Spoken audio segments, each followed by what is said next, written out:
anos do REMA, do Núcleo de Ensino, Pesquisa e Assistência na Reabilitação de Mastectomizadas, vinculado ao Departamento de Enfermagem Materno-Infantil e Saúde Pública da Escola de Enfermagem de Ribeirão Preto da Universidade de São Paulo. Agradecemos a presença de todos e, para fazer o uso da palavra, convidamos a professora doutora Marisley Sanches Pampiano, a coordenadora do REMA.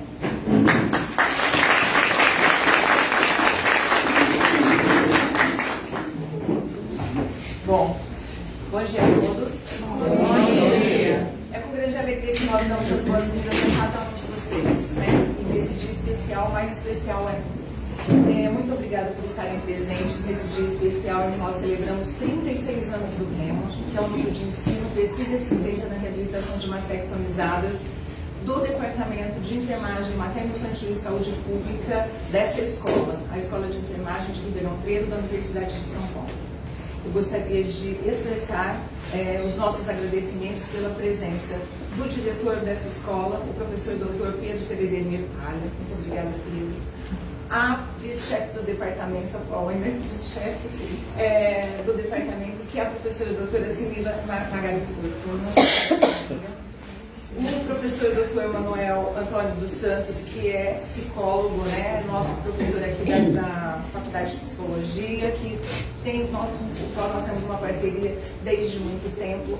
E gostaria de agradecer muito a presença da Ludmila, a professora Ludmila. Ela é a professora mais recente contratada da área da saúde da mulher e está aqui conosco hoje, né? E ela nos prometeu uma aproximação com o REMA, então eu falei para ela que essa aproximação começa agora. Eu aproveito para agradecer ao departamento e à direção por nos oferecerem a estrutura e o apoio para que o REMA continue caminhando firmemente no seu propósito. Desde já eu agradeço também a presença do Dr. Franklin Fernandes Pimentel, que logo mais vai estar apresentando, né, nos apresentando com uma palestra nesse evento. Franklin, muito obrigada, né? Eu sei do esforço que você fez para estar aqui hoje, nós conversamos de coração, né? Um agradecimento especial, tá? Bom, o REMA nasceu com o objetivo de assistir mulheres que enfrentaram o câncer de mama, proporcionando-lhes uma reabilitação física, emocional e social, além de oferecer aos seus familiares apoio também. Ele foi criado em maio de 1989 e ao longo dos anos tem crescido e consolidado sua competência na realização dessa nova missão.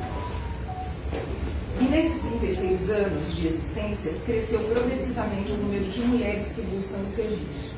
O crescimento observado se reflete não apenas na excelência da assistência às mulheres, mas também no expressivo aumento do número de profissionais e alunos dedicados ao mundo. De forma paralela, as iniciativas de ensino e pesquisa têm avançado, sempre pautadas pelo compromisso com a comunidade. A USP nos incentiva e demanda essa integração e nós seguimos honrando essa diretriz com toda a dedicação. Por isso, é fundamental reconhecer e agradecer a todos que fazem parte dessa trajetória. O REMA é fruto do esforço coletivo de mulheres que aqui estão, que não puderam estar aqui hoje, e outras que já estiveram e estão em outro plano nos vendo nesse momento, com certeza. Ele é esforço coletivo também dos profissionais, né, e alunos e de tantas outras pessoas que contribuíram e continuam a contribuir para essa iniciativa. Um agradecimento especial a uma pessoa que representa a união entre profissionalismo e sensibilidade, dedicação e vínculo humano. Antonieta, seu trabalho, eu não adianta, eu não consigo, né? E carinho fizeram, fazem e sempre farão a diferença. Muito obrigada. E a todos que sempre nos apoiaram das mais diversas formas, a nossa profunda gratidão. Que esse momento seja um momento de celebração, de reconhecimento e fortalecimento dos laços que nos unem em nossa missão. Sejam todos muito bem-vindos e que o frio de hoje aqueça os nossos corações, né? Nós possamos aquecer com esse frio e dar um viva a todos nós que verdadeiramente comemoramos esse aniversário. Tá? Viva o REMA, sejam todos muito bem-vindos e um bom evento para nós. Muito obrigada.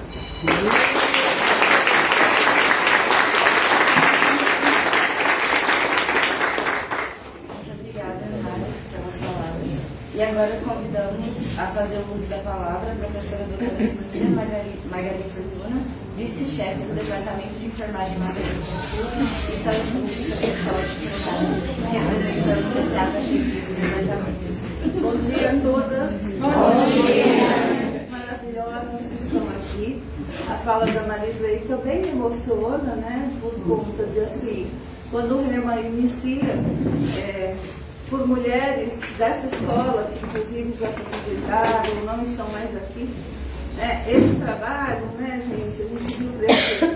Eu vi crescer, eu já nem era mais daqui da escola, eu tinha me formado, estava na Secretaria da Saúde.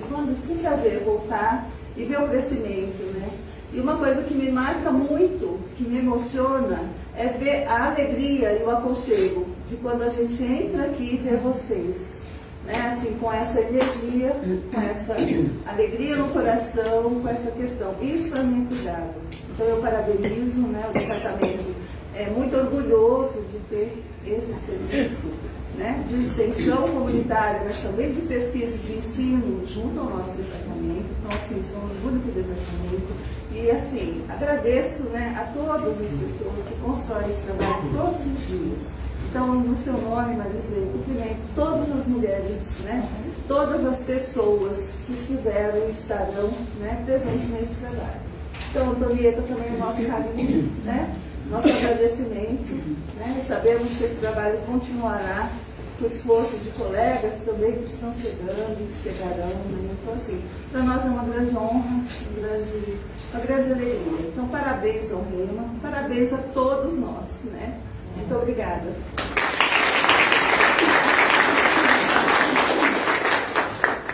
Passamos a palavra ao professor Dr. Pedro Federnir Palha, diretor da Escola de Enfermagem de Ribeirão Preto. Bom dia. Bom dia. Bom dia a todas e todos. Eu queria dar os parabéns pelos 36 anos, mas parabéns especificamente para vocês que participam efetivamente desse programa, né, dessa atividade aqui dentro da escola, né, durante esses 36 anos. Como a professora Marisley falou, muitas pessoas passaram, constituíram história, fizeram história e deixaram essa história para a nossa escola. Né? E continuarão deixando essa história da nossa escola. Quando eu estava vindo para cá, eu estava lembrando, né, que esse ano é o ano de comemoração de 90 anos da nossa universidade. E 36 anos de um programa dentro dos 90 anos significa mais de um terço de existência. Então, por mais jovem que a gente pensa, 36 anos é muito jovem, ele já dentro da estrutura da universidade, ele tem uma maturidade muito grande. Então isso é muito importante. E esse ano também a nossa escola comemora 72 anos. Né? E 36 anos significa 50% de existência do programa dentro da escola. Nenhum programa teve tanto sucesso quanto o REMA aqui na escola. Nenhum programa tem 36 anos de existência. Né? E isso significa um trabalho contínuo de várias pessoas, como a professora Marisley falou, várias pessoas que passaram por aqui, professores, enfermeiros, funcionários, que se dedicaram a essa atividade, mas principalmente de mulheres que participaram efetivamente desde o começo desse programa. Ele é um programa reconhecido, não só na escola, no campus, na cidade, né, no Ribeirão Preto, mas também fora de Ribeirão Preto, pela repercussão que tem, tanto no Brasil, né, porque muitos estudantes passaram por aqui, muitos estudantes tiveram sua formação dentro do programa, não só estudantes de enfermagem, mas estudantes de várias disciplinas, de vários cursos aqui dentro do campus. E eles levaram a proposta desse programa para diferentes cidades do país. Mas também, não só no Brasil, tem uma repercussão na América Latina muito importante esse programa. Né? Então, assim, ele precisa, né, e ele é reconhecido. E eu gostaria de, enquanto diretor aqui da escola, reafirmar o compromisso da escola em relação à manutenção, e a manutenção com qualidade desse programa. Né? A gente sabe que Algumas mudanças sempre ocorrem, né? Isso é normal, isso é dentro da universidade, isso é esperado, né? Mas as coisas que têm sucesso, elas não podem ser modificadas, né? Então, quando a gente assume um compromisso institucional, a gente tem que manter esse compromisso ao longo da sua trajetória. Então, quando eu estou falando isso, porque eu sei que tem uma expectativa também muito grande em relação a esse espaço, que é um espaço bastante representativo, né? Que é importante, sim. O espaço físico sempre é importante, porque ele é um espaço acolhedor, né? E esse espaço, particularmente, né, ele vai sofrer algumas mudanças, né? A gente vai fazer algumas reformas dentro da estrutura da nossa escola, mas isso não significa que vocês não terão o mesmo espaço com a mesma qualidade em outro espaço que dentro da escola, tal qual esse espaço ele oferece, tá? Então eu queria deixar muito tranquilo o coração de vocês, tá? Em relação a isso, tá? A gente vai manter com absoluta certeza a mesma qualidade do espaço que vocês têm aqui, né? E talvez, porque não, melhor do que esse espaço que oferece, né? Então, particularmente, eu queria agradecer também a presença dos professores, do Manuel, que trabalha aqui conosco, né? Participa dessa atividade durante muitos anos. A professora Ludmila, que está chegando no nosso departamento, né? Que também está se engajando. Os enfermeiros que estão se aproximando mais do programa agora, né? Que vão dar continuidade ao trabalho da Antonieta, que para nós é um trabalho assim, primoroso, né? Porque é um trabalho de longa data, né? De acolhimento, de afetividade muito grande com todos nós, né? Não só com vocês, mas com todos nós. A Antonieta tem esse carinho, né? Que faz parte da estrutura, da pessoa dela, né? Então, para nós, assim, a gente lamenta, né? Lamenta muito, né? Quem sabe tem um programa de enfermeiro sênior, né? Sabe, enfermeiro sênior, a Antonieta continua aqui conosco, tá?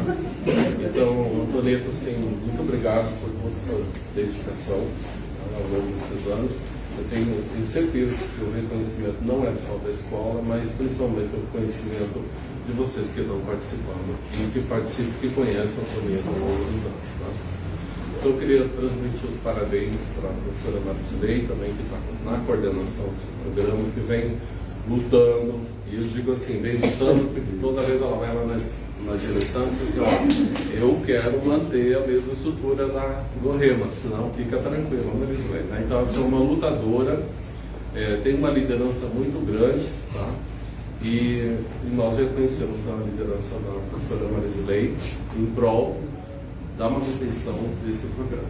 Também queria parabenizar ao nosso departamento, né, do qual eu faço parte, do Departamento Materno Infantil e Saúde Pública, por ter, ao longo desses anos também, dado o suporte necessário para o desenvolvimento de atividades do programa, né, fazendo alguns arranjos internos para que nós tenhamos um trabalho efetivo e esse trabalho, às vezes, ele fica muito invisível, né?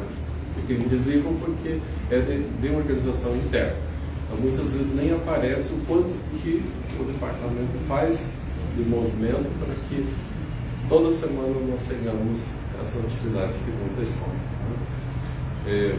Agradecer aos alunos que participaram, que participam, alunos da graduação, da pós-graduação, né, que têm se dedicado aí efetivamente, né, a essa atividade, né? Reforçar a ideia de que esse programa é da escola, né? Ele é da escola, então, portanto, ele tem uma importância fundamental, né? E eu fiquei muito feliz também, embora eu já está um pouquinho apertado aqui, né? Mas 36 anos comemorar dentro do espaço que é do Rema tem uma representatividade também muito grande, tá? Também queria agradecer ao Dr. Franklin, que se dispôs abriu sua agenda para estar conversando conosco, né? E eu espero assim que a gente continue tendo sucesso dentro do programa, dentro dessas atividades, que são inúmeras atividades. Eu tenho acompanhado isso ao longo da minha vida aqui dentro do departamento, dentro da escola. Eu entrei na escola 4 anos depois da fundação do Remo, então eu conheço uma trajetória aí bastante longa e significativa do Remo. Tá? Então, desejo que esses 36 anos se multipliquem por mais 36, por mais 36. Gerações vão passar por aqui, todos, né, tantas gerações de mulheres que frequentam o Remo, de familiares que frequentam o Remo, mas também gerações de funcionários, gerações de professores irão passar por aqui no futuro breve, nos próximos anos.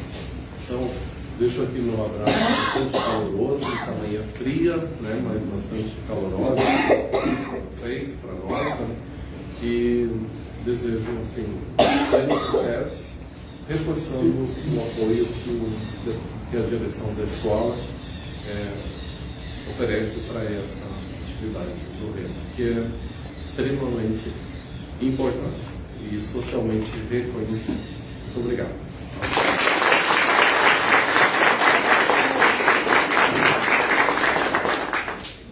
E agora temos o prazer de convidar o Coral do Rema para se apresentar para a gente.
Maria Carla.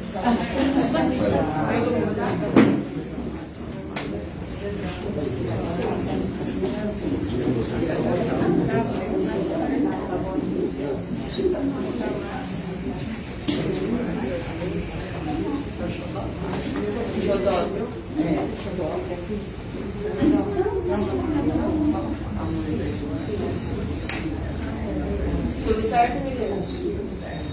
Então, a gente vai começar a nossa apresentação do coral. Bom dia a todos, eu sou Eduarda. Estou brevemente agora responsável pelo coral. As meninas ensaiaram com muito carinho, com muito amor, para o dia de hoje apresentarem 2 músicas mais animadas, mais alegres. Espero que vocês gostem, tá bom? Laia, laia, laia, laia. Laia, laia, laia, laia. Que falta eu sinto de um bem, que falta me faz um xodó.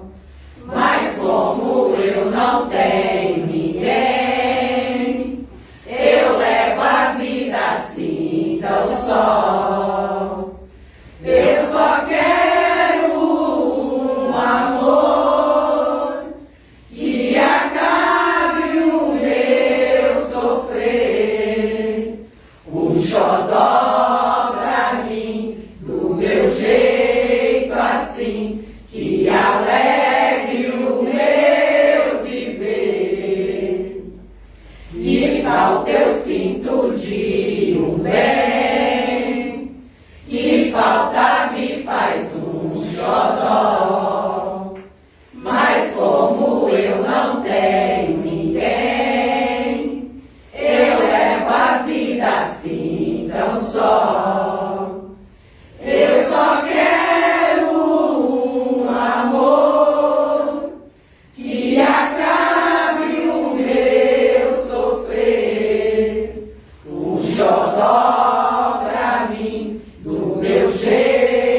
Agora elas vão cantar mais uma música para encerrar nossa apresentação no coral, tá bom? Aquele esquema que a gente fez, tá bom? As 3, depois o restante. Bora lá. Abra suas asas, solte suas feras, caia na gandaia, entre nessa festa, me leve com você, seu sonho mais louco, eu quero ver seu corpo, lindo, leve e solto. A gente às vezes sente, sofre, dança, sem querer dançar. Na nossa festa vale tudo, vale ser alguém como eu, como você. Abra suas asas, solte suas feras, caia na gandaia, entre nessa festa e leve com você seu sonho mais louco. Eu quero ver seu corpo lindo, leve e solto. A gente às vezes sente, sofre, dança, sem querer dançar. Na nossa festa vale tudo, vale ser alguém como eu, como você. Dance bem, dance mal, dance sem parar. Dance bem, sem saber dançar. Dance bem, dance mal, dance sem parar. Dance bem, dance mal, sem saber dançar.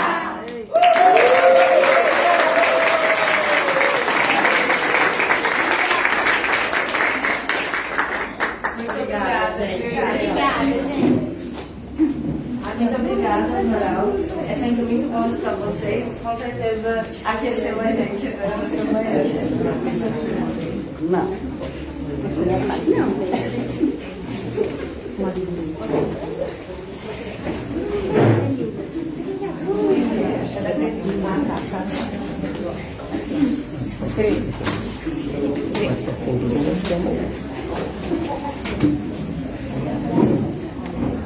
E agora, dando continuidade à nossa colaboração, teremos a palestra Avanços no Tratamento do Câncer de Mama, com o Dr. Franklin Fernandes Pimentel, o qual apresenta. Dermatologista e oncologista clínico do Departamento de Ginecologia e Obstetrícia da HCFMRP USP, mestre e doutor pela FMRP USP e coordenador da Comissão de Tratamento Sistêmico, Sociedade Brasileira de Mastologia de São Paulo. Agradecemos mais uma vez ao Dr. Franklin por sua disponibilidade de estar conosco nesta manhã e pela brilhante palestra. Pode se apresentar.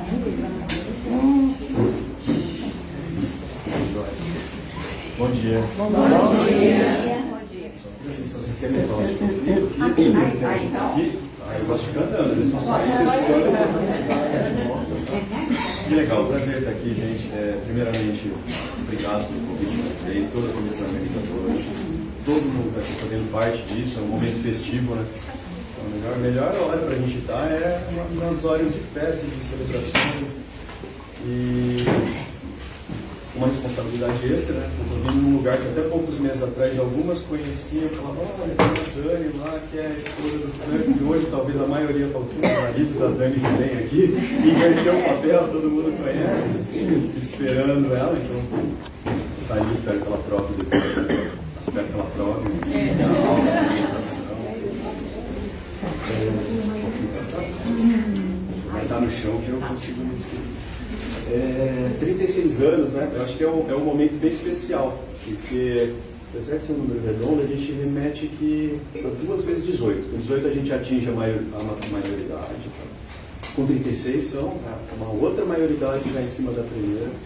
Esse é um momento de transformações. Então, o que eu vou trazer hoje um bate-papo para a gente tentar entender é esse contexto de hoje, o que acontece tudo que orbita esse tratamento do câncer de mama e já antecipar que é um desafio, tá? A primeira coisa que a gente vai fazer sempre que vai apresentar uma aula é tentar entender quem vai assistir essa aula. E a gente tem um público hoje que é formado de vários colegas profissionais de saúde com envolvimento, compreensão do câncer de mama e vários participantes de vocês que não trabalham com isso e estão com outra perspectiva. Então eu vou conversar um pouquinho com cada um, vou tentar juntar todo mundo. Se ficar muito superficial, para quem tem conhecimento aprofundado, desculpa, sempre que a gente começar a aprofundar um pouquinho mais, vocês me desculpam também, a gente vai entendendo isso aos pouquinhos. E quando eu desliguei, eu sempre passo uns apertos aqui para entrar aqui. Então, comecei a me entender com o apontador.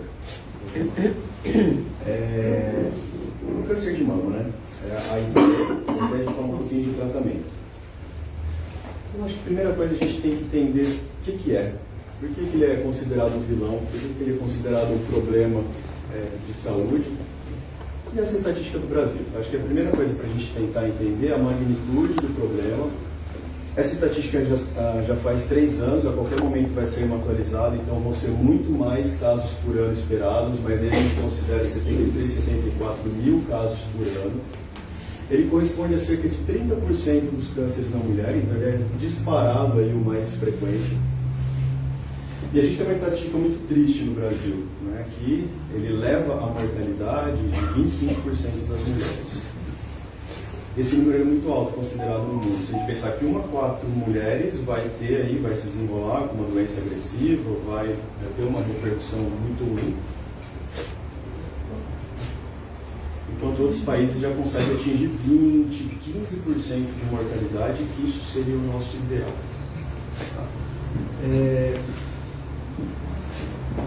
É bem provável que aqui cada um vai estar num momento da vida. Não sei se, quando a gente fala de vocês, participantes do REMA, pode ser que algumas de vocês estejam em tratamento, outras já tratadas, alguma esteja pessoalmente com algum conflito, algum problema, dificuldade relacionada ao tratamento, outras com dificuldades relacionadas nem ao tratamento, dificuldade extra-tratamento, com a família, com o trabalho. Então, assim, às vezes a gente vai falar algumas coisas que é difícil entender a situação de cada um em si. Então eu vou tentar, né, a gente vai tentar fazer uma atividade que vai ajudar a maioria de vocês a compreender o problema, tá? Mas eu já, de primeiro momento aqui, já me desculpo se qualquer fala que eu tiver que for mal compreendida, a gente pode esclarecer qualquer ponto de dúvida depois. Às vezes o que vai ser falado aqui não se aplica para vocês, ao caso específico de cada um. A gente pode conversar depois também em relação a isso. Tá? Essa aqui é uma estatística difícil do Brasil, porque a gente vê que vai passando os anos, essa linha mostra que estão aumentando os casos de câncer avançado. Então, por mais que a gente faça, as mulheres estão chegando ainda cada vez mais com tumores maiores, aqueles que vão precisar de mais tratamento, mais quimio, cirurgias mais agressivas. E essa é a pergunta, se a gente pensar na quantidade de mulheres que vão ter câncer, no Brasil, no mundo todo, é muito alta. 1 a cada 10 mulheres vai ter câncer de mama durante toda a vida.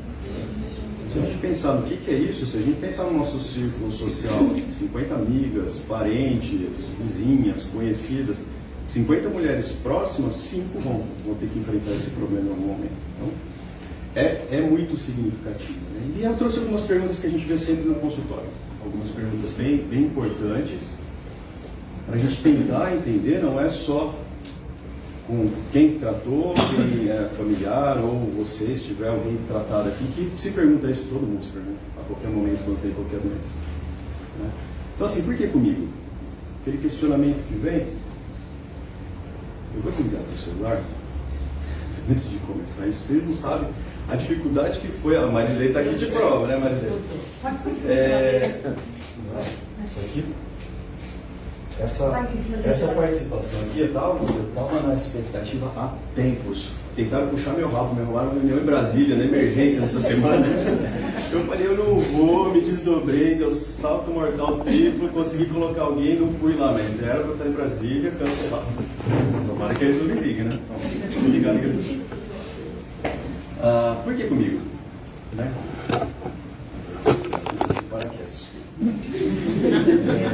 Eu não consigo. Por que comigo, né? Por que comigo quais outros questionamentos quando a gente adoece? Por que aconteceu isso? O que eu fiz de errado? O que eu podia ter mudado na minha vida, alimentação? Eu devia ter procurado ajuda antes? O que eu deixei de fazer? Toda aquela vida, tudo que a gente passou até estar naquele momento, vira um filme na nossa cabeça e martela, não deixa de passar nunca, né? E essa aqui é até uma outra questão que... Por que eu tive que fazer mamografia? Até um conceito equivocado que a gente tem das nossas práticas relacionadas à saúde. Porque, por exemplo, a mamografia é muito enraizada, a gente pensa muito como uma prevenção, mas ela não é prevenção, é detecção precoce. O fato da mulher colocar a mama lá na mamografia, receber um pouquinho de radiação, fazer imagem, não é essa radiação que vai impedir de ter câncer. A função da mamografia é descobrir bem inicial para tratar de uma forma mais simples. Então chama detecção precoce. E o começo da história? Tentar entender o que é o câncer. Alguém quer aqui completar essa frase aqui? Então o câncer é uma doença da... Onde que ele começa? Na célula. Nosso corpo é feito inteirinho de célula e cada célula tem uma função. Cada célula ela tem uma especialização. E essa célula inicial, aonde aparece esse tumor, aonde ela tem essa transformação maligna, ele vira um câncer. A célula do osso é um câncer do osso, a célula da mama é câncer da mama, a célula do sangue são os cânceres hematológicos, leucemia, e assim vai. Do intestino é o câncer de intestino. Aquela primeira célula inicial tem isso na origem do DNA. Então, o DNA, dentro de cada uma dessas células, a gente tem um código, uma informação genética, né? A gente fala hoje em dia que tem cerca de 200 tipos e cada vez mais tipos, não que vai aparecendo cânceres novos, mas a gente consegue entender cada vez mais que a gente considerava mesma coisa para várias doenças, elas são várias doenças diferentes, a gente reclassifica, coloca vários tipos diferentes e cada vez mais ele é dividido em diferentes tipos. Então vamos entrar lá dentro da célula, eu trouxe uma imagem do DNA, olha que bonito, tridimensional. Isso é a quantidade de célula que a gente tem no corpo. Então, 37 trilhões de células. Isso dá 4.000 vezes a quantidade de pessoas que tem no planeta Terra. 8 bilhões, a gente tem 37 trilhões de células. E cada uma dessas células leva uma informação genética, com cerca de 20 mil genes. Então todas as células têm um livro de receita, que nem se fosse receita de todas as comidas do mundo. Só que a célula de um órgão, do pâncreas, que vai produzir insulina, ela fica lendo a receita da insulina e faz a insulina. A do osso, ela faz a estrutura do osso. A do músculo faz o músculo. Então algumas células desses 20 mil genes ficam lendo algumas receitas e a outra célula outra receita e cada uma tem sua função. A gente tem uma renovação de célula de cerca de 1 a 1,5% ao dia. Então, cada dia nosso corpo está produzindo isso aqui. Olha o número, quantidade de zero, né? 432 bilhões de células novas por dia. Vocês imaginam 432 bilhões de células novas a gente produzindo no corpo, que cada uma vai ter que colocar 3 bilhões de letrinhas certinho, organizada, dentro de cada uma, a quantidade de possibilidades de erro que tem de dar nesse processo, enquanto a quantidade de célula está sendo produzida. É muito comum, vai ter muito erro. O organismo ele é quase perfeito. A gente não consegue ser perfeito ainda, mas ele é quase. E nessa quase perfeição, essas alterações levam a mutações da célula que dão algumas características para ela, que são as características relacionadas ao câncer. Então, quando a célula detecta que tem alguma estrutura errada aqui, o que ela faz? No primeiro momento, ela corta aquele DNA e recupera, arranca aquela página do livro de receita, escreve uma outra nova para consertar. Mas em alguns momentos isso não é possível. Isso passa. E aí, qual que é o segundo mecanismo de defesa quando a célula não consegue consertar? Começa a criar algumas células malignas. É o sistema imune. Então, o sistema imune é outro alvo que vai lá e descobre essas células e consegue tratar, combater o câncer no começo. Então, a gente fala que todo dia a gente está, todos nós, pelo menos uma célula maligna vai ser produzida no corpo, que o sistema imune vai lá e tira. Por isso está muito relacionado, a gente não tem estudos definitivos hoje, né? Mas está muito... Acredita-se bastante que essa é uma das causas, que depressões por muito tempo, ansiedade, crises, podem levar a um aparecimento de câncer, porque o sistema imune ele abafa. E esse primeiro mecanismo de defesa ele pode ser alterado. A evolução do homem, né, a gente sabe que não é muito assim, porque a humanidade ela foi todas as espécies ali que a gente acha que foi sucessiva, elas conviveram juntos durante bastante tempo. Mas eu coloquei ali uma evolução. Então, assim, se a gente pensar na célula que vira um câncer, se ela tivesse, cada uma de nossas células pensasse, imagina só, o câncer conceitualmente é uma evolução da célula. Ele atingiu uma capacidade evolutiva diferenciada das outras. Então, se eu conseguisse crescer mais do que as outras pessoas que estão ao meu redor, eu tivesse a capacidade de conseguir viver em um lugar que eu não vivia antes. Eu vou lá no meio do gelo que eu não conseguia. Ele tem habilidades especiais. Então, evolutivamente, ele tem uma preferência. Então, a gente precisa lidar como uma célula que se especializou e ela é diferente das outras. E a mama é isso aqui. A gente está falando de mama, né? Você um pouquinho do câncer entrar na mama. A mama, eu gosto de falar que é uma árvore invertida, uma árvore de ponta cabeça. É produzido leite na folha, e aí vai para o galho pequeno, para o galho maior, o leite vai sendo empurrado até chegar no tronco e sair no mamilo. Quando a gente faz um corte na mama, faz uma biópsia, é isso que a gente vê no microscópio. Cada galho é como se fosse um caninho. É onde vai passando o leite até chegar lá na frente. E o câncer de mama aqui, na maioria dos casos, nada mais é do que uma célula que forma esse ducto, né, o caninho, ela fica neoplástica e ela começa a crescer dessa forma aqui, ó, para dentro do caninho, para dentro desse encanamento que tem na mama, né? E quando ela atinge um determinado ponto, isso aqui que a gente chama de carcinoma in situ. Então ele está dentro, ele não espalhou aqui para o tecido de fora. E é o câncer inicial, né? Ele não virou um câncer ainda, ele está numa fase de pré-câncer. E aí, quando começa essa evolução, ele vai para fora desse caninho, né, na estrutura que está na mama, e é o que a gente começa a chamar de câncer invasor. Então, aqui uma mama normal, e ali um aspecto bem alterado quando a gente faz a biópsia no câncer de mama. Fatores de risco. Vocês acham que são fatores de risco? Para tudo, tá? Vários desses fatores são fatores para vários outros cânceres também, não só câncer de mama. Então vamos ver lá, a letra ficou pequena, né? Mas tudo que a gente conseguir mudar dos nossos hábitos relacionado a isso, ou até mais importante, mudar os hábitos das pessoas queridas que estão ao nosso redor. Se eu mudar o hábito, eu mudei de uma pessoa. Se eu conseguir mudar de um amigo, de uma familiar, de uma comunidade, eu amplifico esse bem que eu estou fazendo. Obesidade e sobrepeso aumenta muito o risco de vários cânceres. Sedentarismo, né? Não praticar atividade física regular. Bebida alcoólica, exposição frequente a radiações.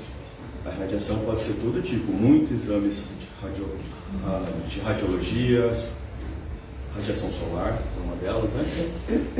História reprodutiva hormonal, alguns tumores aí relacionados à reposição hormonal, aumenta bem pouco, mas também pode estar relacionado.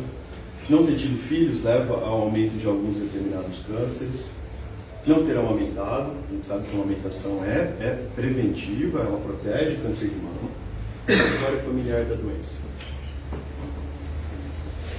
Essa aqui é a causa do câncer de mama. Tem alguns casos, 10% dos casos são heranças familiares. Igual da Angelina Jolie, a gente sabe que mutações genéticas herdadas, que vão ter vários casos na família, aí sim é recomendável procurar um oncogeneticista, fazer exame genético, fazer uma prevenção adequada. Mas 90% é isso, é uma herança multifatorial. O que quer dizer multifatorial? Qual que é a causa do câncer de mama? É isso. Todo mundo tem um risco quando nasce durante a vida. Eu tenho uma capacidade daquela célula, quando tem um erro, se consertar. Isso eu herdei do meu pai e da minha mãe. Eu tenho algumas capacidades, algumas predisposições a ter tumor, então relacionadas a quê? Isso eu não consigo mudar. O que eu ganhei do meu pai e da minha mãe, né, eu vou levar o resto da vida. Algumas coisas a gente muda. Hábito, atividade física, tudo aquilo que a gente viu no slide anterior. Uma vida saudável, evitar o que a gente sabe que causa câncer. Então, eu vou levando as minhas condições de saúde para chegar nessa situação. Eu acertar um número quando eu jogo um dado, a chance vai ser de 1 para 6. Mas se eu tiver uma vida aqui, que vai ser com todos os fatores de proteção, pode ser que a chance de eu ter vai de 1 para 36, cada rolê. E se eu tiver todos os fatores de não proteção, fumo, bebo, faço nada que protege a vida, eu vou ter aqui uma chance de cara ou coroa. Isso quer dizer o risco que eu vou tendo de doenças. Não é só câncer de mama que a gente está falando aqui, mas todas. É diabetes, é hipertensão, é infarto, todas essas doenças estão relacionadas a isso. É muito mais fácil acertar aqui o cara ou coroa do que eu acertar o número do dado, por exemplo. Mas pode ser que uma pessoa acerte o número do dado e o cara ou coroa a gente erra. É aquele caso da pessoa que fumou a vida inteira e não teve câncer de pulmão. Quem nunca fumou, eventualmente pode ter câncer de pulmão. Então a gente sabe que são chances, que a gente está se expondo durante a vida toda. Isso traz para a gente aprendizado, né? Quantos de vocês aqui já não pararam de pensar, putz, mas não evolui, continua essa doença, até quando vai continuar? Eu gosto muito de pensar no momento histórico que a gente está, né? A gente está num cisco do nada. Então, assim, se o mundo todo tivesse 24 horas, o ser humano teria aparecido aqui faltando 1 minuto, mais ou menos, para terminar, para dar meia-noite. Não tinha nada, a gente chegou faz 1 minuto e 24 horas para dar meia-noite. Isso o ser humano. Se o ser humano, né, que é aqui, ó, 50 mil anos que a gente tem o ser humano já formando sociedades do jeito que a gente conhece hoje, se o ser humano tivesse 24 horas, a gente está tentando tratar o câncer de uma forma sistêmica, de uma forma mais organizada, nos últimos 2 minutos para chegar na meia-noite. Então, quanto que o mundo, a humanidade já evoluiu sem conhecer a doença, tendo a doença, sofrendo a doença, sem ter capacidade nenhuma de lidar com isso. Então, o nosso momento é um momento transformador. O nosso momento nunca existiu, nem nada perto do que a gente tem hoje, né? Lá no Egito, por exemplo, há 3 mil anos, o papiro mostrava que era isso que estava escrito lá. O câncer de mama não tem cura. Esquece, vai pensar em outras coisas. 500 anos atrás, né, os escritos médicos falavam isso é melhor não tratar, porque quanto mais mexer, pior fica. 400, 300 anos atrás. Antes de Cristo, pacientes antes de Cristo. Aqui 100 antes de Cristo, o Galeno não entendia, eles não entendiam o que era o câncer de mama. Eu falei, isso aí é humor, questão de humor espiritual, são odores que estão no ambiente que causam isso. E aqui começou a revolucionar o câncer de mama. Então, trago para vocês o médico lá nos Estados Unidos, em 1800, 1990, 1900, né? Lá o Dr. Halsted, ele foi um dos primeiros a começar a tratar o câncer de uma forma um pouco mais agressiva, a cirurgia mais agressiva. E eu gosto de contar essa história porque ele é considerado um gênio hoje, mas a diferença entre o gênio e o louco é nada, né? É muito sutil. A única diferença talvez é que o gênio deu certo, porque se tivesse dado errado ele era louco, então ficou lá. E assim, ele virou gênio, e ele era tão bom cirurgião que ele foi o primeiro médico a fazer uma cirurgia de vesícula bem sucedida, o paciente não morreu, e ele fez essa cirurgia às 3 da manhã, na mãe dele, na mesa da cozinha. Então, a pessoa tinha um nível ali de agressividade, de impetuosidade, mas ele era muito bom. O que ele fazia dava certo, desenvolveu várias cirurgias, e com a mama não foi diferente. Ele desenvolveu uma cirurgia de mama que, enquanto vários outros médicos aqui a gente tem, cada um era um médico que fazia, o paciente morria muito só da cirurgia, ele começou a ter um índice de sucesso muito grande, porque ele começou a pensar o câncer de mama como uma doença que se enraizava, e a cirurgia não era só da mama. Então ele falou, tem que tirar a mama, tem que tirar linfonodo, mas ele não parava aí. Como ele achava que era agressivo, tem que tirar músculo, tem que tirar pele, e a cirurgia era extremamente deformante. E o que se desenrolou a partir daí? Então, se o câncer de mama não está tratando porque precisa de um tratamento agressivo, cada vez mais foi sendo mais agressivo lá nos anos de 1900. E a gente tem uma estatística aqui que, olha só, lá em 1900, quantas mulheres estavam vivas depois de tratar de câncer de mama, né? Ou tinham morrido, ao contrário. 81% morria nos primeiros 5 anos, independente, já era tratado, morria, e aí não tinha químio, não tinha nada aqui, só cirurgia. Em 1820, 65% só das mulheres morriam. Em 1940, 50% das mulheres morriam. O que aconteceu? foram acreditando cada vez mais na cirurgia, e a cirurgia que era feita em tumores muito grandes foi sendo realizada cada vez em tumores menores. Putz, um tumorzinho pequeno, já vou operar, muito maior a chance de sucesso, mas a cirurgia era a mesma. Extremamente mutiladora, tirava tudo, independente do tamanho do tumor. E a gente chegava a alguns resultados, e aí a gente até vê, a gente talvez não entenda hoje, quem está chegando, quem participando mais novo, por que no nome do REMA, reabilitação de mastectomizadas? Grande parte de quem participa, de quem está nos programas de reabilitação, não fizeram mastectomia, estão aqui por quê? Porque durante muitos e muitos e muitos anos, a cirurgia, mastectomia foi o único tratamento para o câncer de mama. Né? E a gente entendeu, determinadas várias situações, que não existe só um tratamento para todos, não tem como a gente colocar a mesma roupa em todas as mulheres. Né? E lá na década de 80, o Dr. Veronese, lá em Milão, na Itália, e um grupo do Dr. Fischer, nos Estados Unidos, começaram a avaliar a possibilidade de fazer cirurgia conservadora, tirar só o tumor e comparar os resultados. Então eles pegavam metade das mulheres faziam a mastectomia, metade das mulheres faziam a cirurgia conservadora e comparavam ao longo do tempo e viram que o resultado era o mesmo para tumores iniciais, possibilitando essa transformação aí dos anos 80 para os anos 90. Então ele está muito perto da gente, né? Está muito perto. E hoje ele se desenrolou em diversas outras práticas, cirurgias oncoplásticas, cirurgias de próteses, implantes, diversas situações que a gente consegue fazer a cirurgia reconstrutiva da mão. Então essa foi uma evolução muito recente que está cada vez mais avançando nessa compreensão da gente conseguir resultados muito, muito bons. Quando a gente pensa na cirurgia em si, aquele tumor que só está na mama, que a gente considera inicial ou localizado, ela é o ponto-chave. Né? Mas tem outros tratamentos, químio, hormonioterapia, radioterapia, que a gente sabe que vão estar em algum momento presente na jornada dessa paciente. Então eu vou trazer um pouquinho só o que a gente pensa. Chegou lá, uma paciente vai ser atendida por nós, primeira consulta, né? Ela tem esse resultado. Fez uma biópsia da mama, o patologista viu que isso aqui é uma mama normal, ele viu que tem toda essa alteração, esse tecido desorganizado e deu o diagnóstico de câncer. A primeira coisa que me passa na cabeça de todo médico, esses dois pontos. Não é uma doença local, não é uma doença sistêmica, tem metástase e o tumor está em algum outro órgão. Isso muda nosso raciocínio de uma forma muito importante. Porque se ela estiver local, eu penso na cirurgia, tudo que eu faço é antes ou depois da cirurgia com ponto inicial. Se ela estiver em algum outro lugar, o tratamento ele passa a ser sistêmico. Eu preciso já pensar em alguma coisa que vai cair na circulação e atingir todas as células do corpo ao mesmo tempo, porque ela está em diferentes locais. Como a gente faz isso? Avaliação de exames. Tomografia, cintilografia. Aqui é cintilografia, por exemplo, né? A gente consegue ver todos os ossos do corpo e a gente chega nessa primeiro ponto. E o outro é o subtipo. Isso aqui é uma das coisas atuais que mais impactam para a gente.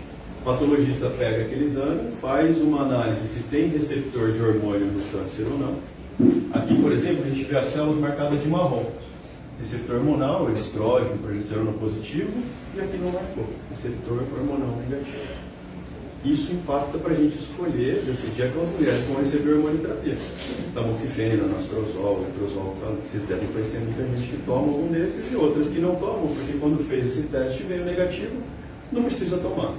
Não é um tumor que vai precisar desse tratamento hormonal.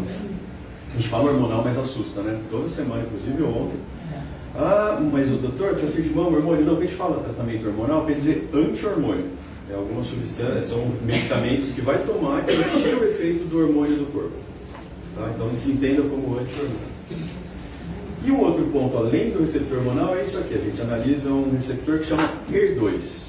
E tem em todas as células do nosso corpo, de pele, mucosa, a gente tem um pouquinho, a célula tem esse receptor.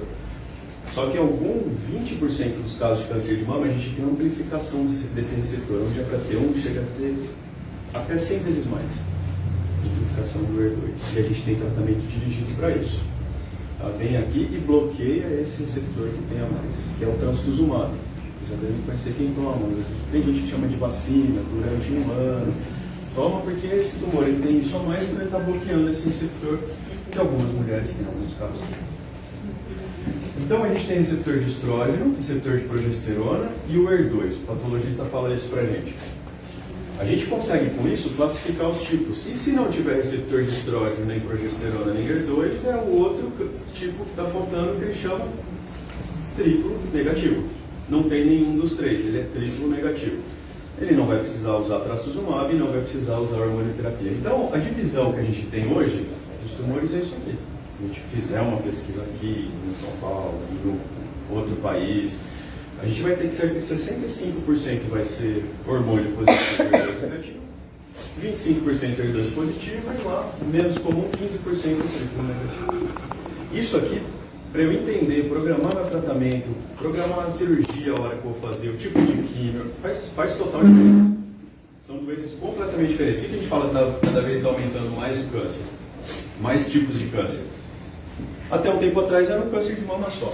A gente não sabia nada disso, chegava, era a mesma cirurgia, a mesma quimioterapia para todo mundo. Hoje eu conheço 3. É bem provável que daqui 5 anos, 10 anos, eu vou colocar aqui e falar, olha, câncer de mama são 8 tipos, dali a pouco 20 tipos. Porque quando eu começo a ter tratamentos diferentes, eu preciso classificar de um jeito diferente para fazer tratamentos individualizados. Hoje em dia é isso. Tá? 3. E a químio? Vamos falar um pouco de tratamento, avanços do tratamento, e a gente vai falar de químio, né? Antigamente, ela começou a ser estudada em diversas situações.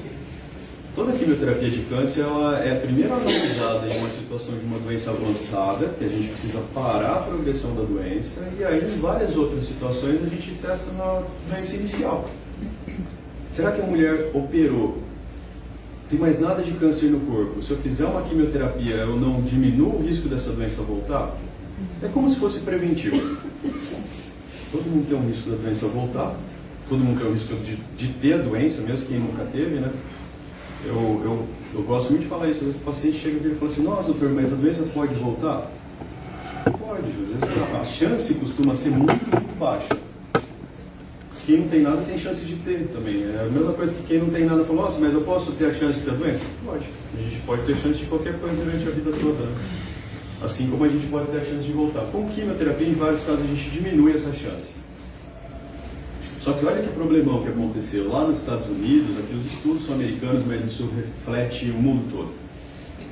Lá em 2001, a gente está falando 24 anos atrás, essa era a recomendação. A quimioterapia é tão boa, mas parece ser tão boa, que ela é recomendada para a maioria das mulheres com câncer de mama localizado, independente de qualquer coisa, independente do tipo, se o linfonodo é positivo ou negativo, se é antes da menopausa ou depois, do receptor hormonal, eles queriam passar químio para todo mundo, de tão alegre e tão feliz que eles estavam com a químio. Essa é a evolução do conhecimento. A gente sabe que hoje é muito, muito diferente disso. Muito. Tanto que em algumas situações a gente faz químio antes da cirurgia, né, o adjuvante, em outras situações a gente faz depois, mas em diversas situações a gente não faz, porque a gente sabe que aquele tipo não vai ser beneficiado da químio. A quimioterapia vai dar só o prejuízo sem o benefício de reduzir risco. Então vocês devem conhecer vários casos hoje em dia, e eu acho que está sendo cada vez mais compreendido, porque até pouco tempo levava uma insegurança muito grande. Quantos pacientes eu já não vi e falei assim, não, doutor, eu quero fazer quimioterapia de qualquer jeito que eu quero fazer tudo.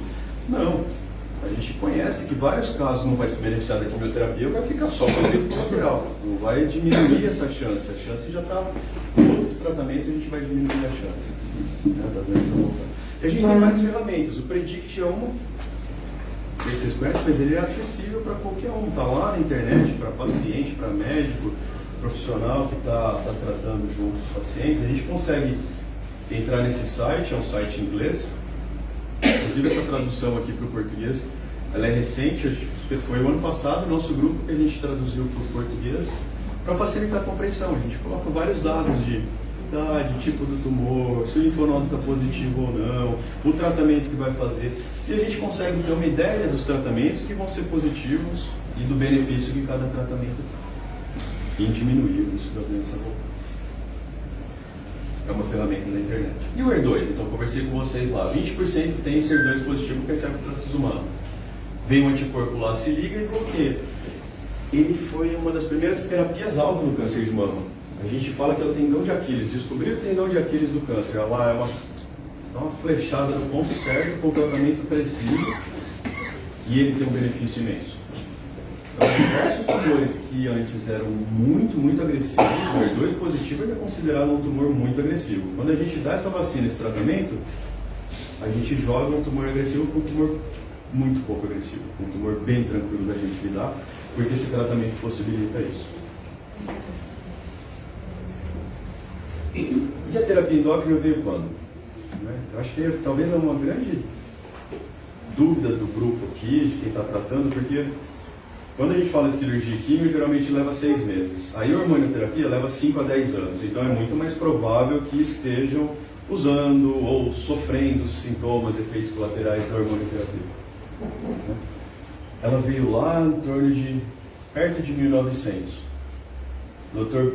Bitson, ele tinha um monte de casos de câncer de mama, ele não entendia o que acontecia, e eles já tinham um relato de tumores em ovelha, câncer de mama e ovelha, ia lá, tirava o ovário da ovelha, eles não sabiam nem o que era ovário, o que o ovário fazia, que o ovário produzia hormônio, nada, mas tirava, o tumor regredia. Então vou fazer isso com mulher.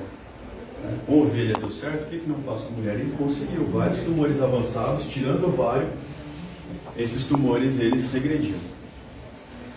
E aqui é a situação nossa do Brasil. 71% dos casos são receptores hormonais, vão receber essa hormonioterapia. Por 5 a 10. Essa é uma dúvida muito grande, eu vou até antecipar aqui, né? Por que eu não tomo 5, por que o outro toma 10, por que o outro toma 7? Antigamente a gente só tinha tamoxifeno e era 5 anos para todo mundo. Todo mundo tomava 5 anos. Hoje em dia a gente tem outras classes, anastrozol, letrozol, que ele só é indicado para mulheres após a menopausa, se ela não entrou na menopausa ainda não funciona. E como é que eu faço essa escolha? Quando chega em 5 anos, eu sei que se eu prolongar meu tratamento por mais do que isso, o que eu tiver de benefício na segunda perna vai ser metade do benefício da primeira. Então, se estava diminuindo em 10% o risco, eu sei que vai diminuir 5%. Se estava diminuindo 4% o risco de ter a doença voltar, vai virar 2%. Quando chega em 5 anos, eu tenho que avaliar 3 pontos.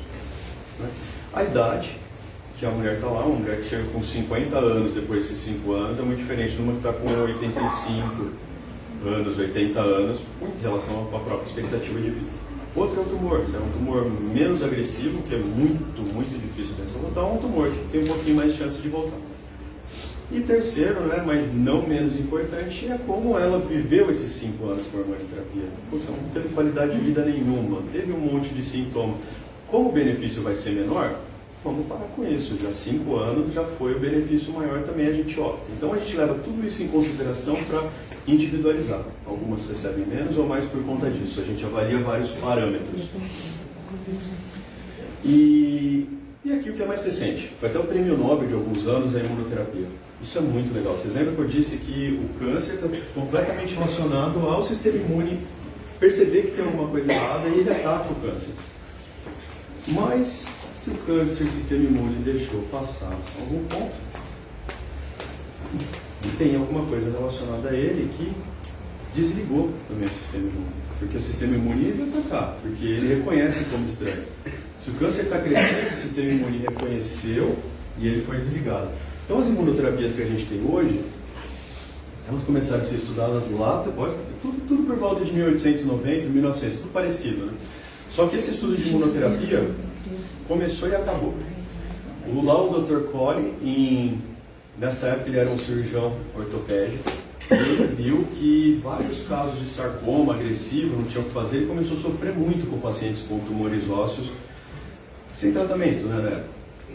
E ele viu que em algumas situações o paciente pegava uma infecção grave, a gente chama de sepse, né?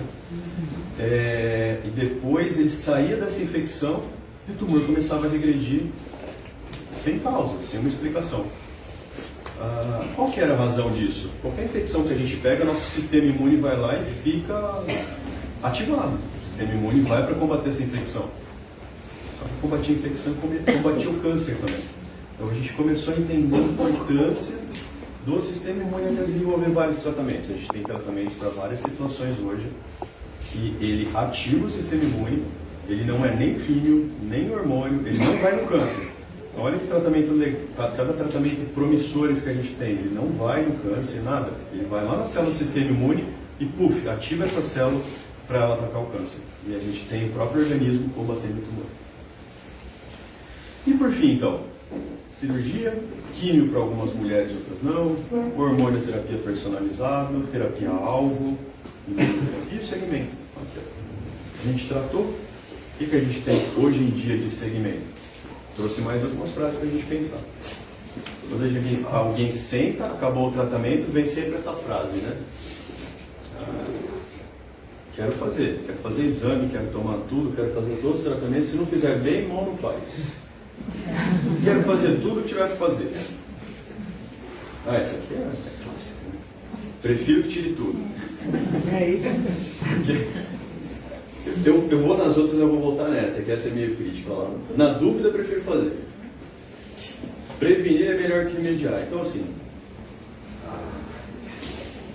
esse prefiro que tire tudo é não só na mama, mas na mama do outro lado. Cada vez mais a gente tem tido dificuldades em relação a isso. Em várias situações, a gente, até como se eu estou aqui falando para vocês, eu sento aqui, mudo de cadeira e viro uma cadeira de paciente, minha cabeça ela muda de lado também. Passa a ser tudo que eu aprendi, eu esqueci, e isso para todo mundo. A gente tem uma percepção nossa de que quanto mais agressivo a gente for, mais benefício a gente tem. Isso é intrínseco, é um pensamento natural do ser humano. Estudos mostram que não. Todo estudo que a gente analisa, se a mulher tem possibilidade de fazer uma cirurgia conservadora e eu tirar a mama toda, a cirurgia conservadora pode trazer até mais benefício. No futuro, é até menor o risco da doença voltar do que se tirar a mama toda. Então, por mais que eu queira ser agressivo, querendo mais, querendo melhor, não necessariamente é isso. Tem várias situações que a cirurgia ela precisa ser radical. Mas se ela puder não ser, muito melhor. E a outra mama? Essa é uma grande questão hoje em dia, né? Principalmente mulheres jovens, câncer em jovens e tal. Quero que tire uma ou quero que tire a outra? Já chegam mulheres, quero assinar. Tem algumas situações que a gente conhece, são muito poucas. Aquelas genéticas que tem muito na família, que tem benefício de tirar a outra mama. Na maioria das vezes, não. Na maioria das vezes, o risco da mulher ter o câncer na outra mama é o mesmo de ter da população geral. Então, eu sempre falo para todos, não, mas o risco é de 10%. Qual que é o risco que eu botei para vocês, uma mulher ter câncer de mama ao longo da vida? 10%. Qual que é o risco da maioria das mulheres, depois de operar uma mama, vai ter de ter na outra? 10%. Continua tendo a mama lá, a outra mama também é o mesmo risco durante toda a vida. Não tem como eu falar para ela que ela não vai ter risco na outra mama, porque para cada 10 mulheres que eu falar isso, eu vou errar em uma. Né? Ah, não, doutor, é 10%, mas eu quero tirar. Sem problema. 10% justifica tirar uma mama? A gente vai ter que tirar a mama de todas as mulheres, então de todas. Quem nunca teve nada, ó, tem 10%, vamos tirar a mama, não justifica. Então, se a gente pensar com a razão, né, porque a gente coloca muita emoção às vezes, com a razão, a cirurgia contralateral, ela não tem benefício na maioria das mulheres, a não ser aquelas famílias que tem muitos casos que a gente estuda. E em relação à tomada de decisões? Tudo na vida que eu faço vai ter, minha cabeça vai estar pensando sempre em benefício e risco. Todos nós. Eu tenho que decidir se eu vou, o que eu vou fazer hoje à noite. Eu vou pensar, se eu fizer isso vai ser melhor, se eu fizer aquilo vai ser pior. Nossa cabeça está o tempo inteiro processando dessa forma, benefício e risco. Decisão de tratamento de saúde, de exame é a mesma forma, é a mesma coisa. Então, se eu tiver, dá uma dipirona, tem risco de ter complicação de dipirona? Alergia, tem 1 em 1 milhão, tem risco de ter uma aplasia de medula, precisar de transplante de medula óssea, paciente morreu 1 em 1 milhão de dipirona. O benefício ele é maior do que o risco em relação a tirar dor, tirar febre, é maior. O benefício é maior na balança quando eu faço dipirona. E aí vamos lá para o extremo. Quimioterapia é um tratamento agressivo, tem risco, tem efeito colateral? Tem, mas ele tem um benefício muito grande de diminuir a doença? Tem. Deu benefício maior do que o risco? Deu, a gente trata. E exames. Né? A gente tem uma série de dificuldades em relação ao exame. Eu tratei câncer de mama. Não vai pedir mais nada, estou louco aqui, preocupado. Quero tomografia do corpo inteiro, quero ver meu fígado, quero ver o pulmão e o osso, não vai pedir exame nunca mais. Não. A gente tem várias resoluções. Isso aqui é um guideline americano. É um protocolo que orienta o tratamento de todo o câncer de mama. Acabou o tratamento do câncer de mama, não peça mais exame nenhum, a não ser que tiver um sintoma. Porque não tem benefício. Não tem benefício. O que a gente pediria com exames depois é para tentar encontrar uma doença que pode ter aparecido em algum lugar antes de dar o sintoma. E a gente sabe que antes de dar sintoma, depois o tratamento ele vai ser o mesmo, com a mesma eficácia, vai ter a mesma evolução. Então eu não consigo mudar o fato de eu ter feito o exame depois, a doença ou não. O que a gente precisa fazer sempre? Perceber o corpo. Se tiver dor em algum lugar, eu conto nessa dor e investigo aquele lugar. Se eu tiver uma sensação de falta de ar, eu vou e conto e investigo essa sensação, se é no pulmão, no coração, tudo mais. A gente foca muito em sintomas.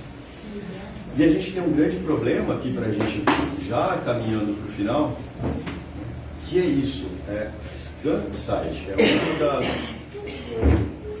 uma das epidemias atuais relacionadas a quem tratou. Aqui o grupo conhece muito bem skunk site de tudo, que nada mais é do que ansiedade pelo próprio exame de rastreamento. Então você vira e fala assim, eu quero fazer um exame, eu sei que não serve para nada, eu sei que não preciso desse exame, mas eu quero. Até tem uma história interessante disso aí, meu primo, por exemplo. Meu primo foi lá bater o carro em São Paulo, isso há muitos anos, ele era triatleta, treinava muito, e chegou num daqueles hospitais top de São Paulo, que aqueles hospitais que você tem aquele convênio bom, vamos fazer tudo que já que tem, vamos aproveitar. Você vai fazer tudo que precisa e que não precisa. Sentia nada depois do acidente de carro. Mas vamos fazer uma ressonância de corpo inteiro, né? Já está aqui, vamos aproveitar. Fez a ressonância, pegou a veia para passar um contraste, tem uma trombose do braço, só passar um ano anticoagulação, teve que parar de treinar durante um ano por conta de um exame que não precisava. Então, por mais que a gente pense que exames são inócuos, eu quero fazer tudo o que tiver, tem sempre o risco associado. E um risco que, se a gente não tiver o benefício desse exame muito claro, eu estou me expondo ao risco desnecessário. E o skunk site é ansiedade pelo exame. Isso aqui todo mundo vive assim. Vocês, para quem tratou de câncer de mama, muito maior que a gente conhece, vocês sentem, né? O que é ansiedade de exame? Então, por exemplo, qualquer exame que eu pedir vai relembrar, vai passar tudo na memória, o tratamento, vai pegar em tudo. A gente resgata tudo, né? As incertezas, mas e o resultado, se vier alterado, e meu futuro, o que vai acontecer, o significado da doença, a implicação do tratamento, isso só relacionado ao exame. E relacionado ao procedimento? Putz, mas eu tenho medo daquele exame, eu tenho claustrofobia, eu me sinto abafada, às vezes o exame é doloroso, uma biópsia desconfortável, exposição à radiação, tudo isso relacionado ao exame. E olha isso tudo, é uma avaliação de 57 estudos que avaliaram a ansiedade desses exames. Ali chegava a ter uma em cada 4 mulheres que, na época que tinham que fazer esses exames, apresentavam ansiedade moderada ou severa.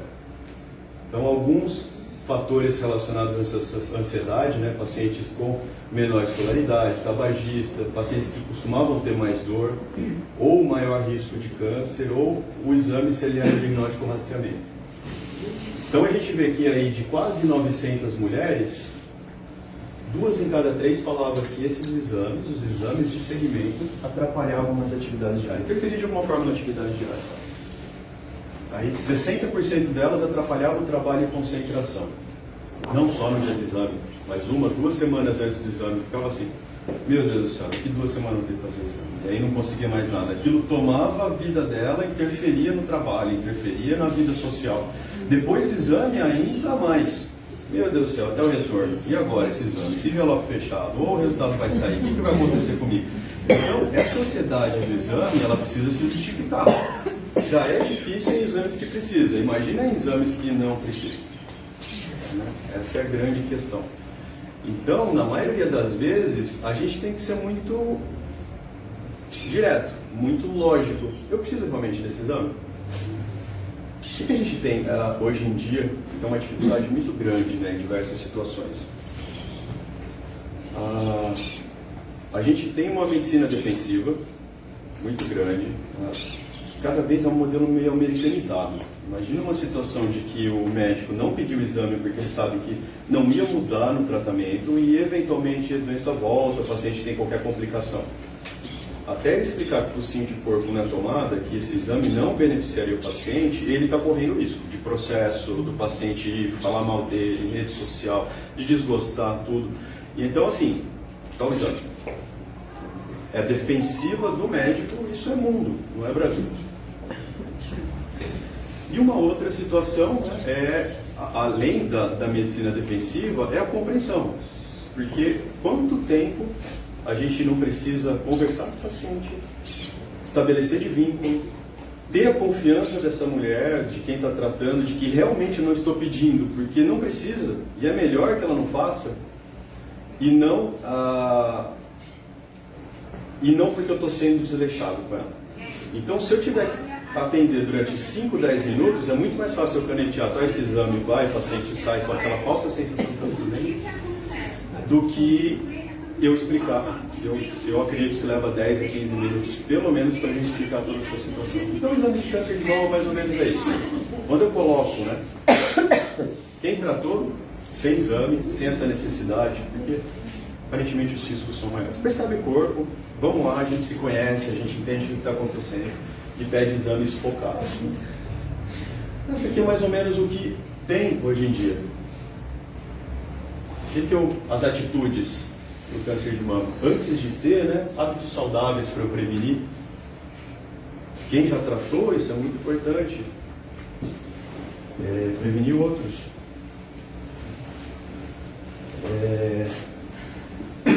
A gente está aí, a gente tem necessidade cada vez mais de ter vidas saudáveis, prevenção, rastreamento, mamografia a partir de 40 anos, a desmistificação. Eu acho que aqui a mentalidade do rema, de quem trata, o jeito que vocês encaram, isso aqui, se a gente vira uma sementinha e desmistifica o câncer, ela reflete a sociedade toda. Quantas mulheres não vão fazer o exame com medo do resultado? Muitos. Eu tive um caso assim, foi no mês passado, 1 a 2 meses atrás, eu nunca tinha acontecido comigo. Uma paciente entrou, sentou no consultório em crise, assim, chocada. Falou que ela tinha conseguido, depois de... Estava dando quase 2 anos que na cabeça dela ela tinha um câncer, que ela teve uma mamografia alterada, e que ela bloqueou, ela passou 2 anos sem ter vida, só pensando nisso, que agora ela tinha conseguido criar coragem para tratar desse câncer. Sem dor, eu vi todos os exames, ela não tinha nada. Então, o que acontece? O próprio medo... Não, imagina, teve 2 anos lá que se resolve, você vai atrás disso, já vê o que é, já está com a vida resolvida. Quanto que ela não sofreu nesse processo de negação? Eu lembrei, putz, mas eu não quero mais. Isso aqui, às vezes é a desmistificação, a gente mostrar que é uma vida normal, você tem que tratar agora, resolver, o nosso apoio, é o que a gente precisa levar. E a rede estruturada, acolher e tratar todos os casos diagnosticados, a gente ter aí essa rede, a gente não só ser a rede de apoio, mas também ajudar a estabelecer.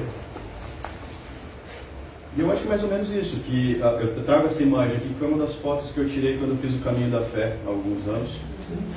Eu acho que a jornada de todo paciente e do profissional, quando vai tratar todo tipo de câncer, principalmente câncer de mama, o caminho é longo. Ele é longo, vai ter horas que a gente vai estar lá em cima, vai ter subida que a gente acha que não vai acabar mais, a gente vai ter que parar um pouco para respirar, mas vão ter horas que a gente vai ter uma vista maravilhosa durante a jornada, vai ter um ar puro, vai ter uma paisagem bonita, dali a pouco a gente já começa a sofrer de novo. E o que a gente tem durante toda essa jornada aqui? Dias e dias, Saí de casa pedalando. Saí de casa, cheguei lá em Aparecidas, foram 8 dias, 550 quilômetros. Tenta ver, não sei se vocês já viram aqui na cidade mesmo, tem vários lugares da cidade, Bonfim, isso aqui é uma seta amarela, que tem postes, tem árvores. Essa aqui é a seta do Caminho da Fé. Cada 100 metros a gente vai andando, a gente vê outra. Então se a gente sai daqui de Ribeirão, a gente vai seguindo a seta. Na jornada do câncer é isso, a gente não sabe o que vai chegar, não sabe, a gente tem medo, mas a gente precisa confiar.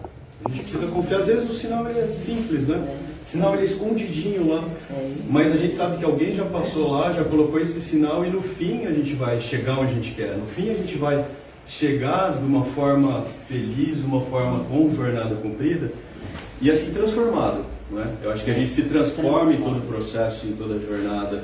Essa transformação que a gente tem, ela é uma das coisas mais gratificantes que tem da gente acompanhar junto, entender o processo.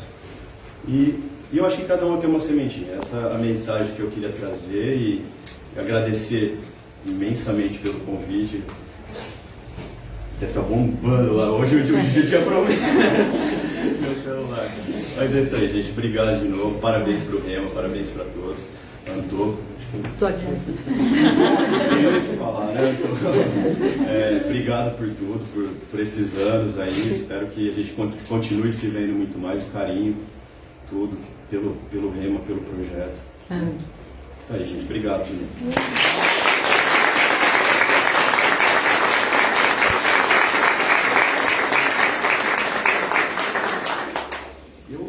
Se sinta à vontade, eu disse isso no começo, vou repetir, tá? Não sei se a gente até vai ter tempo para isso, mas para colocar considerações, tirar qualquer dúvida. Se depois quiser conversar comigo em outro momento separado que a dúvida não quiser colocar aqui também, sem problema. Mais uma vez, então, a gente gostaria de agradecer pela disponibilidade de estar com a gente nessa manhã e pela palestra brilhante. E para as palavras finais dessa parte do evento, eu chamo novamente a professora Marisley Santos Bianco para encerrar esse momento. Nossa, depois de Franklin, né? Eu acho que assim, a gente tenta, né, em todas as reuniões, Tereza, eu, todos os profissionais que ficamos responsáveis pelos grupos, nós tentamos responder muitas perguntas de vocês. A gente estuda, a gente traz informações, a gente traz a nossa bagagem, mas nada como ter alguém que tem expertise nesse assunto e responda, né, as nossas perguntas como um todo, né? E foi isso que a gente pensou. O que nós queremos, né, Antônio? Nós pensamos sempre assim, o que está acontecendo? E aí vamos pensar numa pessoa que traga, né, algo a respeito dos tratamentos. Como na semana passada a gente falou de linfedema, a gente vem repetindo os assuntos, mas sempre procurando trazer para vocês, né, da melhor forma. E nada como ter um profissional que, apesar de precisar estar em Brasília, está aqui conosco, como o senhor está bombando, né? Então, Franklin, valeu muito, né, você estar aqui. Acho que foi melhor para nós, né, mas foi melhor para eles também, melhor porque mim você também. Que bom que você fala isso. Acho que é um serviço à comunidade, né? E é isso que é o cerne do nosso serviço. Então, que bom, Franklin, muito obrigada, né? Agradeço a você, a Dani que deixou ele vir, né? A Dani também, né? Deve ter ajudado a montar a slide, porque a gente acaba fazendo isso. Gente, muito obrigada, então, Franklin. Mais uma vez, obrigada às autoridades, né? Ao diretor, a Simira que já saiu, mas assim, o professor Manuel Ludmila aqui da frente. Aos profissionais, a Antonieta, que é sempre venerada por nós, né?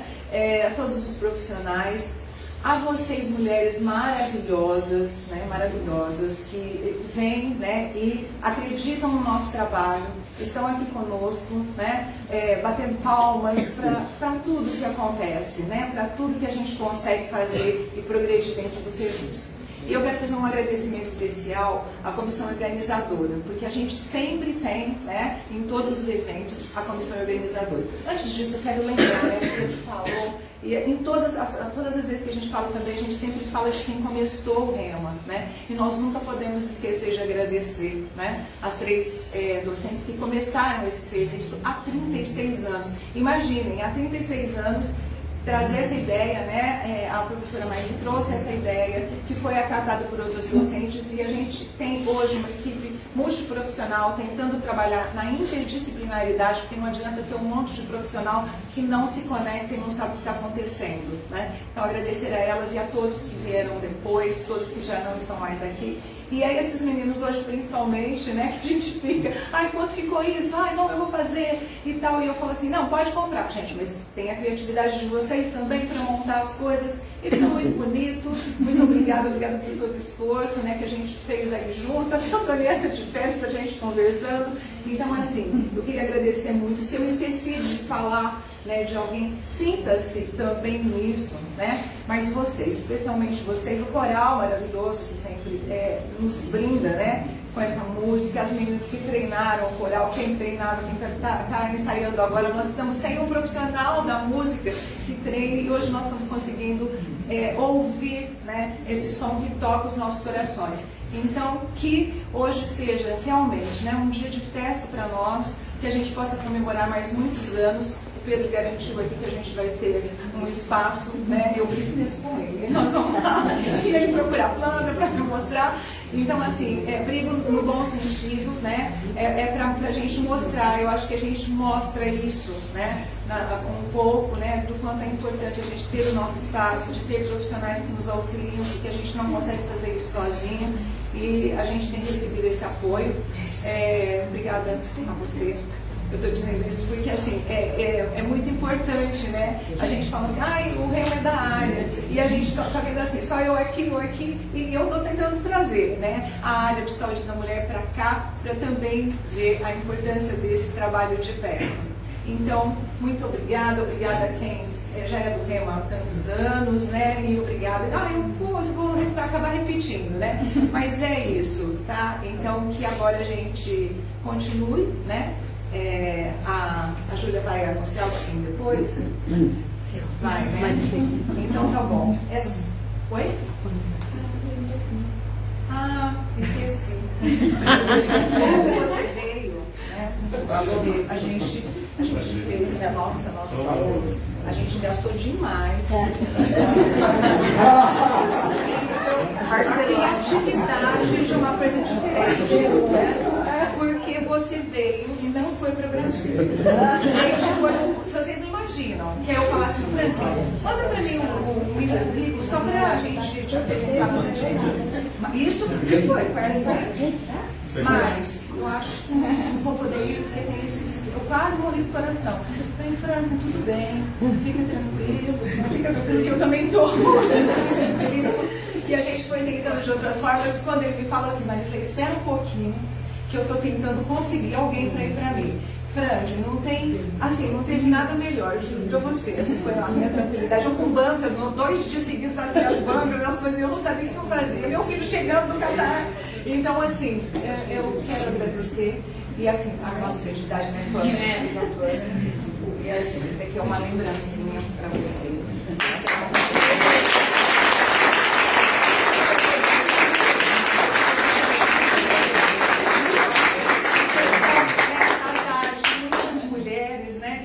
A gente viu tanto de gente que ainda vai ter para ser irmã, não sabemos quem, né, vai ter, mas que você consiga tratar dessa forma, como você nos trata aqui, com competência, com disponibilidade, né, eu acho que com conhecimento e com o coração. E é isso que faz falta, às vezes, em alguns profissionais. Muito obrigada por você ter tudo isso. Obrigada, gente.